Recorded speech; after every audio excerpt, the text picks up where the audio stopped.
The universe is vast and unfathomable, a labyrinth of mysteries we struggle to define.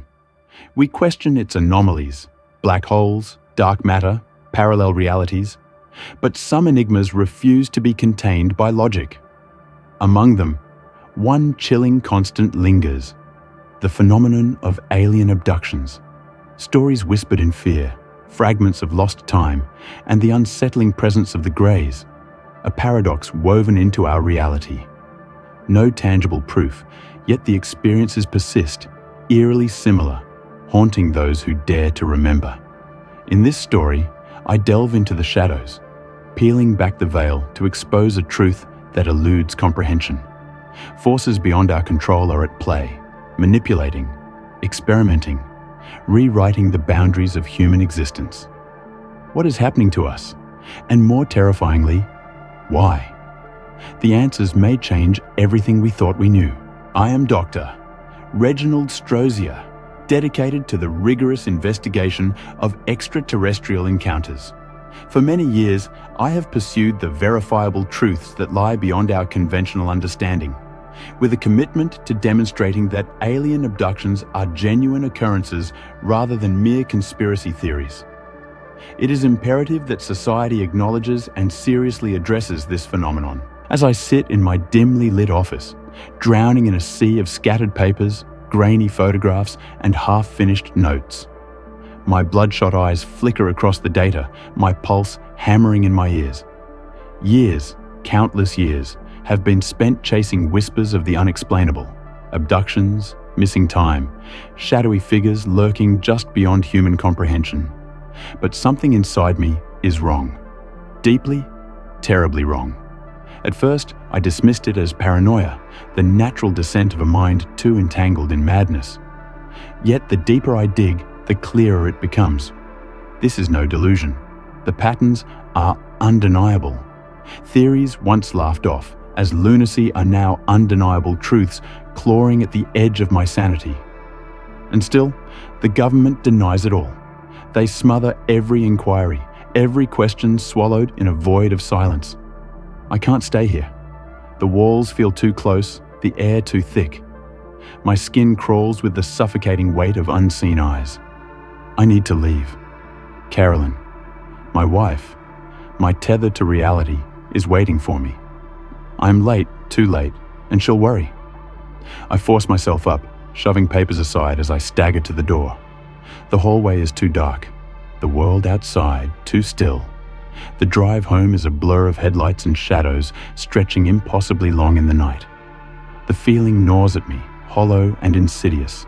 I pull into the driveway, the engine's hum fading into the quiet night.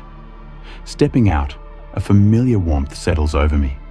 The glow from our front porch, the silhouette of home standing steadfast against the darkness.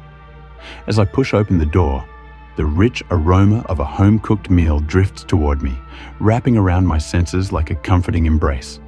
The tension in my chest loosens, the weight of my research momentarily forgotten. Carolyn, my anchor, my sanity, has been waiting. I know she's agitated, but beneath it, I sense her relief. I let out a breath I didn't realize I was holding. I'm home. Hey, honey, how are you? I'm fine, Reginald, but your dinner's gone cold. Why were you so late? I'm so sorry, honey. I got caught up reviewing some new UFO reports and abduction cases. Reginald, you need to take a break from this alien abduction research. You haven't been sleeping well, and it's starting to wear you down. I know, sweetheart. I'll spend a little time in the studio, then I'll come to bed for the night. Carolyn has always been my anchor, her wisdom and quiet concern, a refuge against the storm raging inside my mind. She sees what this obsession is doing to me, how it keeps me awake at night, how it eats away at my sanity. And yet, she stays, watching over me, offering me the one thing I am terrified of losing: normalcy. I want to let it go, to let her pull me back from the edge, but I can't. Not when the evidence is right in front of me, slipping through my fingers like a half-remembered dream. The deeper I dig into these abduction cases, the more I feel something lurking just beyond reason.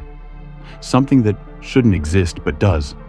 It's a battle between science and madness, between fact and fiction, and I no longer know which side I stand on. We eat dinner in near silence, the clinking of silverware against porcelain the only sound between us. She doesn't press me for answers. Maybe she's afraid of what I'll say. Maybe I am too. Afterward, she retreats upstairs to watch television, casting me one last worrying glance. I linger in the kitchen, staring at my untouched plate, the weight of unseen eyes pressing against my back. I exhaled, pushing the feeling away. Then I turned toward the studio. The study was dim, the only light coming from the glow of my computer screen. Shadows stretched across the walls as I scrolled through my emails, sifting through missing persons reports that all echoed the same terrifying pattern. Families vanishing without a trace, only to reappear months later, confused, hollow, with no recollection of where they had been. Each account carried an unsettling thread. Vivid dreams of small, grey-skinned figures standing motionless in the dark. Flashes of blinding light, the suffocating sense of something lurking just beyond memory's reach. But tonight, it wasn't just the victims' testimonies that unsettled me. One email stood out, its subject line pulsing like a heartbeat. It was from someone who called himself Malcolm, a supposed retired government employee who refused to reveal his true identity. He had been reaching out for weeks, slipping through digital cracks, using methods I couldn't trace. His messages were always the same, cryptic, urgent, laced with an almost frantic desperation. You're closer than you think. They are real. Humanity is not alone. The Greys are watching, Malcolm wrote. Tomorrow, Malcolm wanted to meet. A discreet location, no witnesses. He promised to reveal what he knew about the beings who moved unseen in the shadows, the ones who took people, altered them, and sent them back. Incomplete. I exhaled sharply, rubbing my temples as exhaustion crept in. The weight of it all pressed heavy against my skull. I knew the Greys. I had read the reports, dissected the cases, spoken to the victims, but there was something else, something deeper, clawing at the edges of my subconscious. The screen blurred. My head grew heavy. As sleep overtook me, the last thing I saw was the email's subject line, flickering in the dark like a warning I didn't yet understand. Sleep pulled me under, heavy and relentless. My head slumped onto my desk, exhaustion swallowing me whole. But the moment my consciousness slipped, the visions came. I was no longer in my studio. Cold metal pressed against my back, the surface beneath me unyielding. Blinding white lights flickered above, casting eerie reflections against the smooth, sterile walls. A mechanical hum filled the air, growing louder as spindly, metallic appendages emerged from the ceiling, machine-like arms twisting, calculating, preparing. Panic surged through me. My breath hitched, my limbs frozen. This wasn't real. It couldn't be real. Then I saw them. Tall, emaciated figures loomed over me, their skin a lifeless grey. Their eyes, black, endless voids, locked onto me with cold precision. They observed in silence, unblinking, studying. My heartbeat pounded against my ribs, terror clawing its way through my chest. I tried to move, to scream, but the paralysis held me captive. Something shifted, a silent command. The Greys stepped back, their movements impossibly fluid, as if responding to the sheer force of my horror. Then, darkness.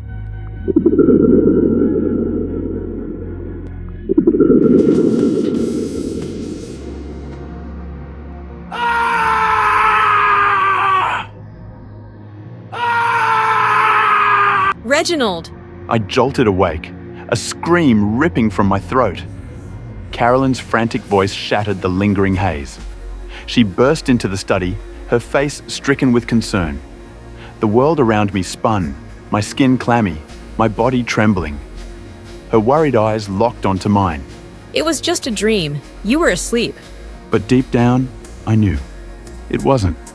My heart pounded violently, terror still coiling around my ribs like a vice. A cold sweat clung to my skin, the remnants of that nightmare, or was it more than that, refusing to fade. Carolyn soothed me with quiet reassurances. But even as I lay beside her, the unease lingered. Sleep was shallow, haunted by shadows I couldn't escape. Morning arrived in a haze, but the dread remained. That evening, I met Malcolm at a secluded location.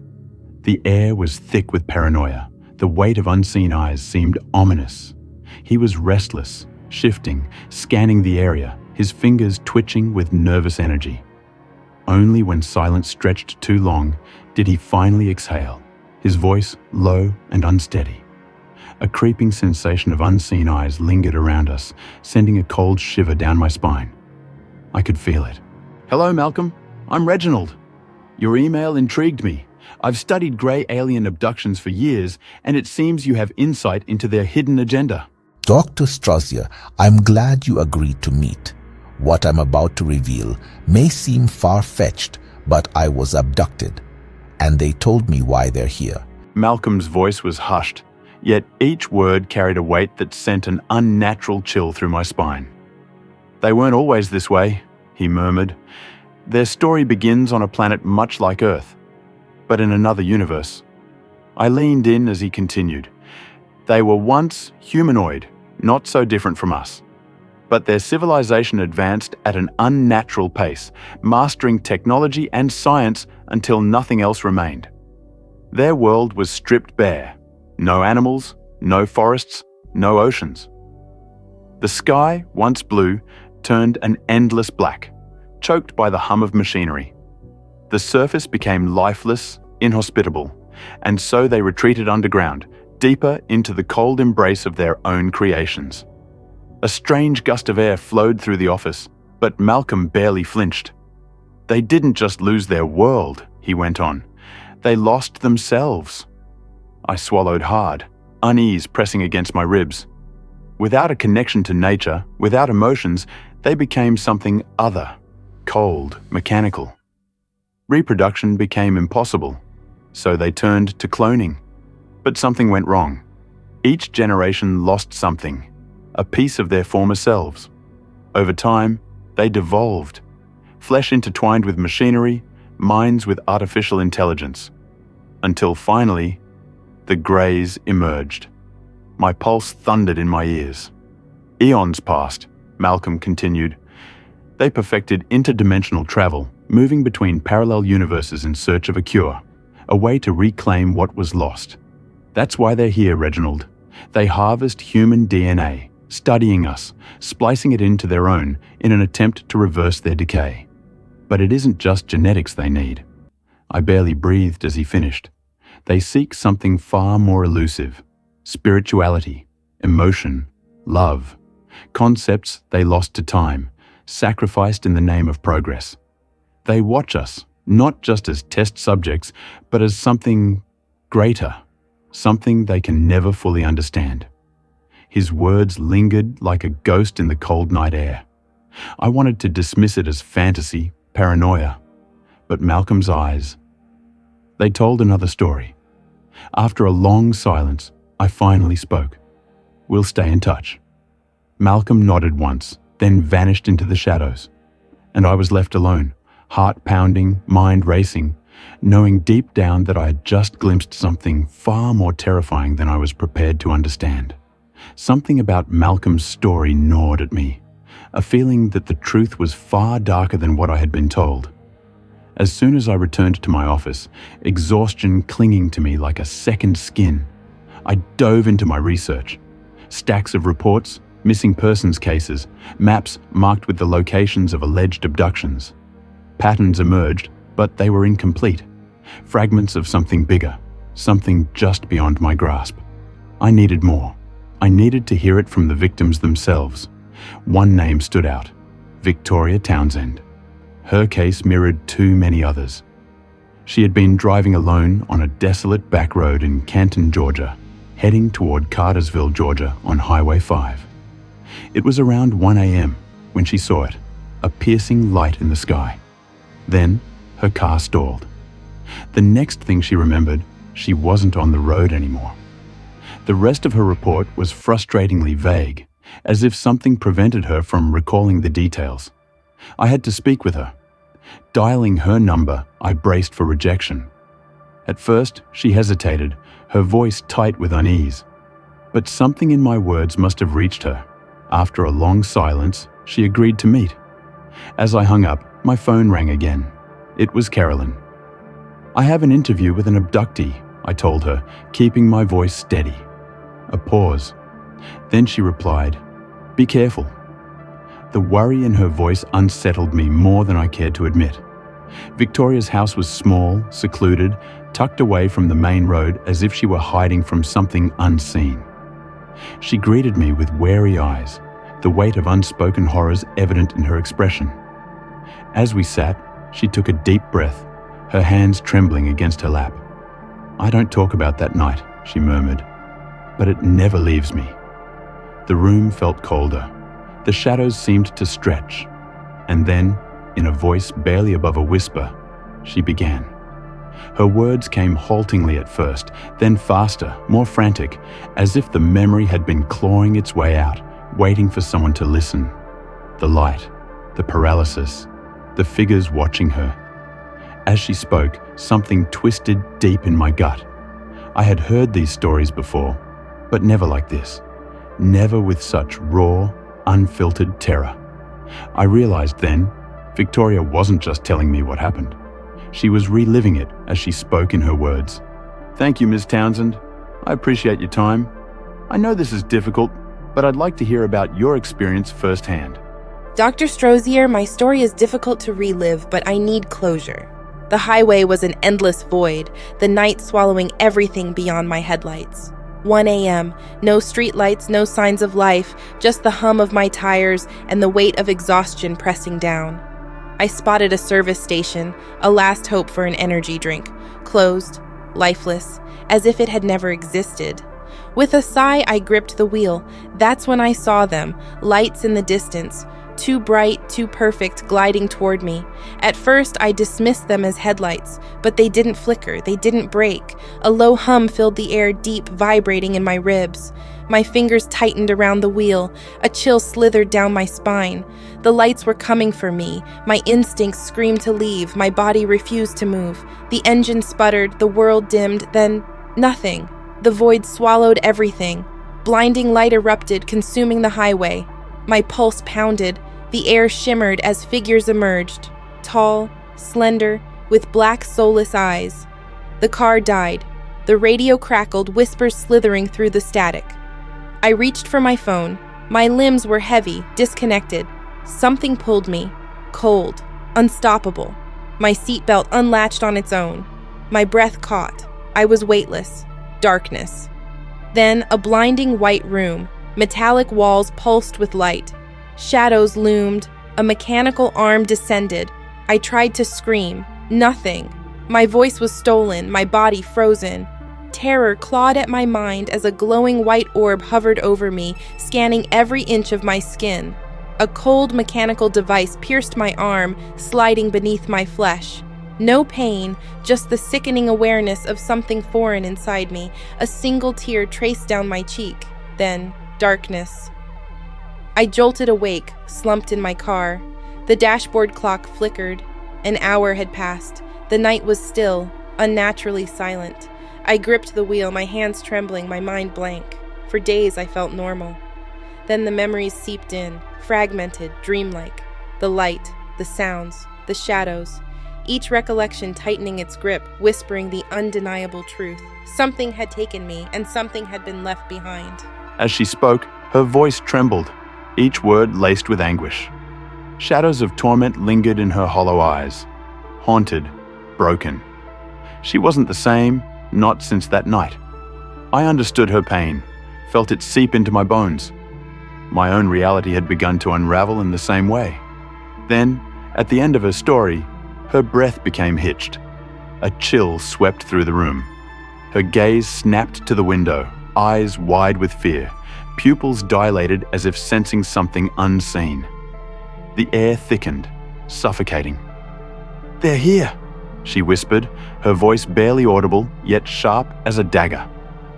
A pulse of dread surged through me. The silence outside was unnatural watching. Waiting. My skin prickled. I turned toward the window, heart pounding, afraid of what I might see. Dr. Strozier, you have to leave now. They're watching us. Ms. Townsend, who exactly is watching us?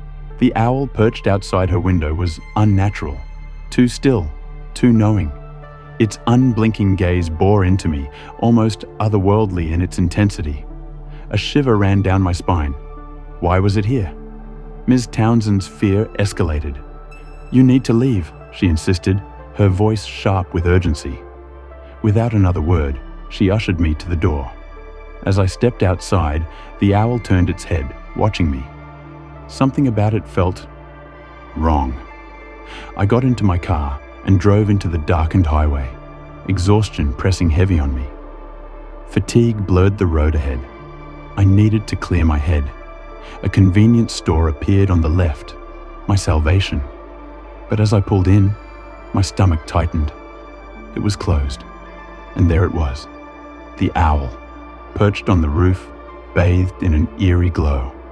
A bright light loomed behind it, pulsating, consuming the darkness. My limbs felt heavy. My eyes refused to stay open. A strange lethargy seeped into my bones, dragging me under. Was I dreaming? I found myself in a sterile, futuristic-type laboratory, my body rigid, paralyzed. Shadows loomed around me, figures I couldn't see but could feel. Then a voice, not spoken, but inside my head. "Do not be afraid, Reginald. We will not harm you." The strange figures appeared to be communicating with me telepathically. A machine was operating above, scanning my body and mind. I felt as if I were weightless and in a void, similar to the sensation of being under anesthesia. The last thing I observed was metallic hands approaching me. After that, everything went black. I awoke, slumped over my steering wheel. The car was silent, and the night remained still. My hands shook as I checked the time. 30 minutes had elapsed. I questioned what had occurred. I had to call Carolyn, but couldn't reveal the truth about the owl, the light, or the lost time. She'd worry and know this wasn't the first instance. With shaky hands, I steadied my voice and said, "Hey, I'm on my way home." She sounded relieved, but my mind raced with doubt. Had I imagined it all? The lingering unease suggested otherwise. Driving home, I struggled to piece together the fractured memories, but they slipped through my grasp like smoke. I arrived feeling drained, something gnawing at the edges of my mind. Carolyn greeted me warmly, but I forced a weak smile. "I'm not feeling great. I think I'll skip dinner and head to bed." The exhaustion was unnatural, as if something had drained me from the inside out. The next morning, Carolyn's excited voice jolted me awake. Her eyes sparkled with joy as she held up a pregnancy test. "We're having a baby." A flood of emotion washed over me. Joy, relief, and something darker beneath it. We'd wanted this for so long, yet unease coiled in my gut. To celebrate, I took the day off. That evening, we went out for dinner, laughter filling the air between us. But as I lifted my glass for a toast, a wave of dizziness crashed over me. The room twisted, colors blending into a nauseating blur. My heartbeat pounded in my ears. Carolyn's voice, sharp with concern, called my name. The last thing I saw was her reaching for me, terror on her face, before the world tilted. Then darkness. I woke to a dull, pounding ache in my skull. The sterile scent of antiseptic filled my lungs. Hospital. I blinked against the harsh fluorescent light.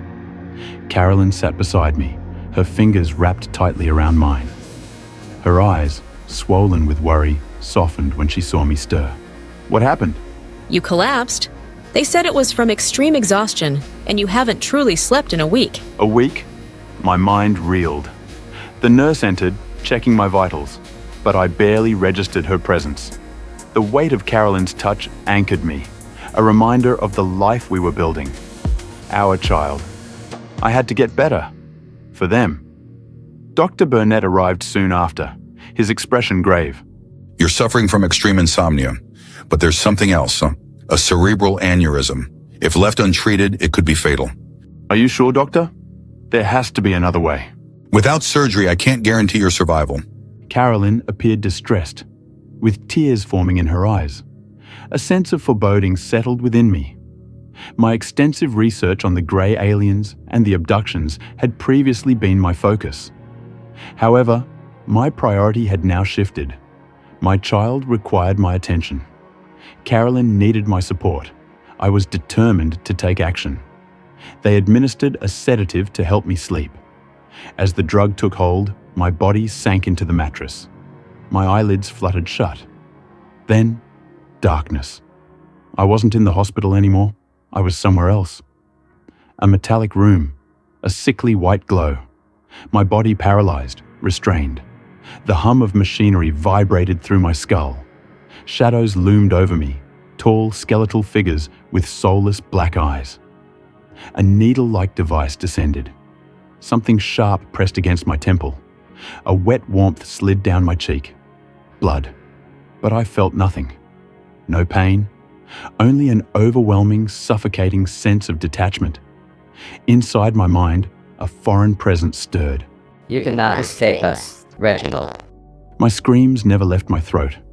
I woke with a jolt, my breath ragged, my skin damp with sweat. My heart pounded against my ribs like a trapped animal. Carolyn stirred beside me, her voice laced with concern. I swallowed hard, the remnants of the nightmare clinging to me like a suffocating fog. Something seems wrong. We need to leave immediately. Reginald, are you okay? You need to rest. Carolyn, I had an abduction dream and it felt real. Carolyn's eyes widened as she perceived the sterile illumination of the hospital lights, which felt harsh and artificial. I removed the 4 from my arm, wincing at the discomfort. The medical equipment emitted warning beeps as I disconnected the wires. Carolyn hesitated momentarily, but the urgency in my expression motivated her action. Shortly thereafter, I was dressed, and we discreetly exited the hospital through a side exit. The vehicle accelerated away from the hospital, the cold air laden with unease. Carolyn tightly gripped the steering wheel, her knuckles visibly tense. I shook my head, my fatigue giving way to increasing apprehension. Reginald, please, we should go back. Number they're watching. No, Reginald, no, this isn't real. You need help. You're not well. It's real, Carolyn. They're real. As fatigue overcame me, sleep ensued. Upon awakening, I found myself no longer in the car, but back in the hospital. The fluorescent lights emitted a steady hum overhead. Nurses surrounded me and began securing me into a wheelchair. My pulse quickened with anxiety. I appealed to Carolyn, who appeared distressed as tears formed in her eyes. She then averted her gaze, reinforcing my sense of betrayal. A nurse administered an injection into my arm, causing my surroundings to blur. The final image I perceived was the unblinking stare of an owl observing through the hospital window, vigilant and patient. Carolyn, what did you do?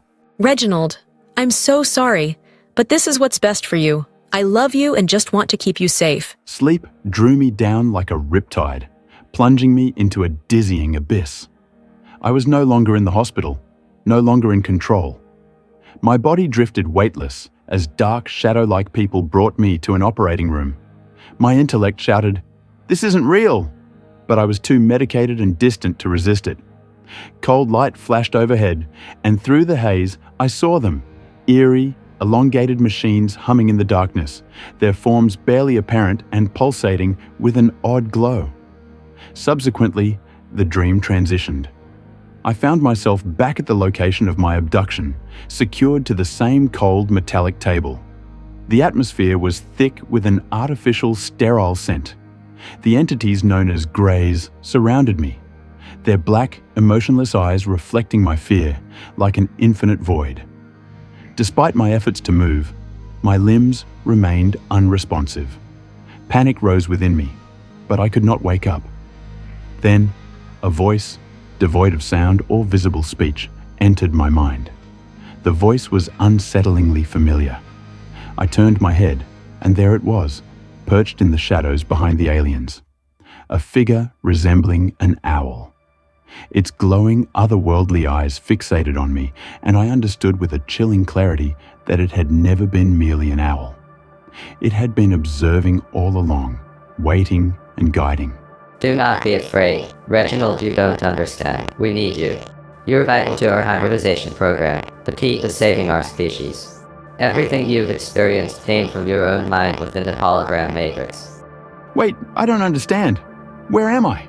Reginald, please try to stay calm, you're on the verge of shock. Maybe seeing a familiar face will help you through this. Reginald, please, love, calm down. Let me explain you're here, but not where you think you are. Carolyn, please tell me what's going on. Reginald, soon we'll be parents to a truly extraordinary child. Sweetheart, this is a hologram matrix. You're not on Earth. You've been aboard our research station in the Ursa Minor constellation. Once our mission is complete, we'll return to our universe to save our planet. My heart sank as I stared at the space station. It felt unreal, like a hallucination. Carolyn held my hands against her stomach, grounding me with the warmth of our baby's life. I took a shaky breath, feeling hope replace my fear. Then, the door slid open and Dr. Burnett entered. His skin rippled and his human form melted away, revealing smooth flesh and unblinking black eyes. A grey alien appeared. I reacted with alarm as others emerged. Malcolm, Miss Townsend, the nurse, all flickering as though they were broken transmissions.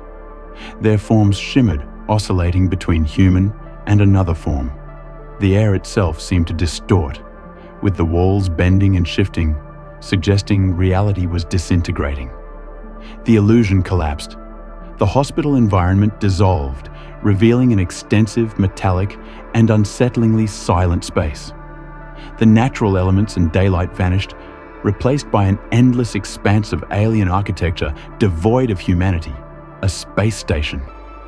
Tears streamed down my face.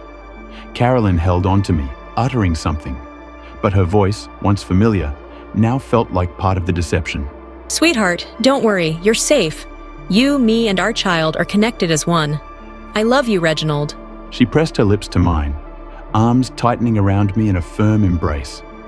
I wept, clinging to her warmth, to the last semblance of familiarity in this unsettling situation. However, her form began to mutate. Her skin rippled like liquid, her features dissolving away. Initially, she transformed into an owl, the same improbable creature that had observed me from the shadows. Subsequently, her body twisted and elongated, limbs thinning into something distinctly alien. A towering humanoid mantis stood before me, its chitinous fingers still positioned where hers had been. I recoiled, horror coursing through my veins. It was all accurate, the hospital, the people, Carolyn. None of it had been real. I had been aboard their space station all along, ensnared in their web of deception. A captive, an experimental subject traversing endless corridors of illusion. Only one element remained constant: our child, not human, something different, a hybrid. A cold, paralyzing truth gripped my soul. In the vast, indifferent expanse of the universe, nothing was as it appeared. I was a puppet manipulated by forces beyond my understanding. The mantis creature approached, its obsidian eyes reflecting my devastated form. My breathing became labored, my vision blurred. I was confined in a cryogenic state, entrapped within a stasis tube.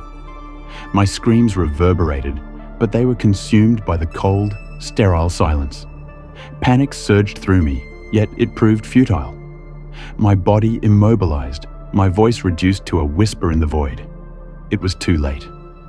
The darkness enveloped me, and I was lost, an unwilling captive of this merciless fate. Eventually, everything disintegrated into infinite, suffocating darkness.